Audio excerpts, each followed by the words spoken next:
மின்னலை பிடித்து மின்னலை பிடித்து மேகத்தில் துடைத்து பெண் என்று படைத்து வீதியில் விட்டு விட்டான்.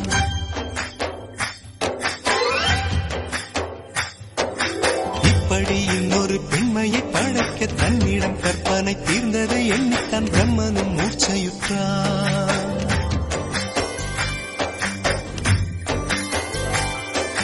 மின்னலை பிடித்து மின்னலை பிடித்து மேகத்தில் துடைத்து பெண் என்று படைத்து வீதியில் விட்டு விட்டார்.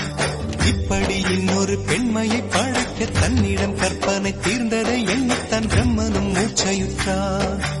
அவளின் நாசிக்குள் நுழைந்த காற்று உயிரை தடவி திரும்பும் போது மோட்சம் அடைந்து ராகங்கள் ஆகின்றதே. மழையின் துளிகள் அவளை நனைத்து மார்பு கடந்து இறங்கும் பொழுது முக்தி அடைந்து முத்துக்கள் ஆகின்றதே. மின்னலை பிடித்து மின்னலை பிடித்து மேகத்தில் துடைத்து பெண் என்று படைத்து வீதியில் விட்டு விட்டார்.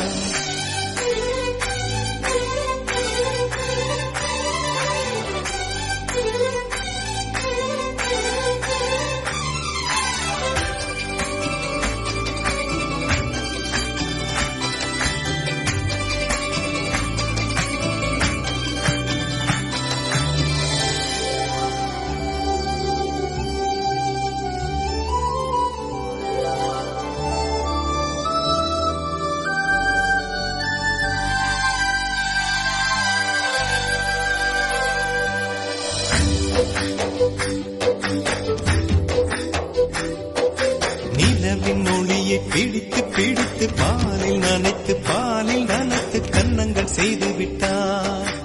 உலக மலர்கள் பறித்து பறித்து 2 பண்டுகள் அமைத்து அமைத்து பெண்மை சமைத்து விட்டார். அழகு என்பது ஆண்பாலா பெண்பாலா என்பதில் எனக்கு சந்தேகம் தீர்ந்தது. அழகு என்பது நிச்சயம் பெண்பாலடா. கவிதை என்பது மொழியின் வடிவம் என்றொரு கருத்தும் இன்று உடைந்தது. கவிதை என்பது கன்னி வடிவமடா. மின்னலை பிடித்து மின்னலை பிடித்து மேகத்தில் துடைத்து பெண் என்று படைத்து வீதியில் விட்டு விட்டார்.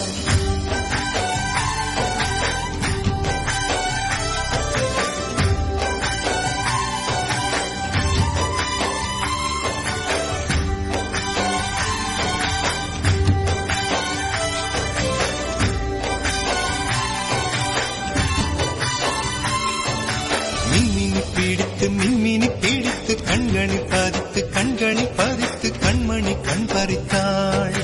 தங்கத்தை எடுத்து அம்மியில் அரைத்து மஞ்சளாய் நினைத்து கண்ணுக்கு குழைத்து ஜீவனை ஏன் எடுத்தாள். காவித்துறவிக்கும் ஆசை வளர்ப்பவள், அருகம் புல்லுக்கும் ஆண்மை கொடுப்பவள், பெண்களின் நெஞ்சுக்கும் பித்தம் கொடுப்பவளே. தெரிந்த பாகங்கள் உயிரை தந்திட, மறைந்த பாகங்கள் உயிரை வாங்கிட, ஜனனம் மரணம் 2 தருபவளே. மின்னலை பிடித்து மின்னலை பிடித்து மேகத்தில் துடைத்து பெண் என்று படைத்து வீதியில்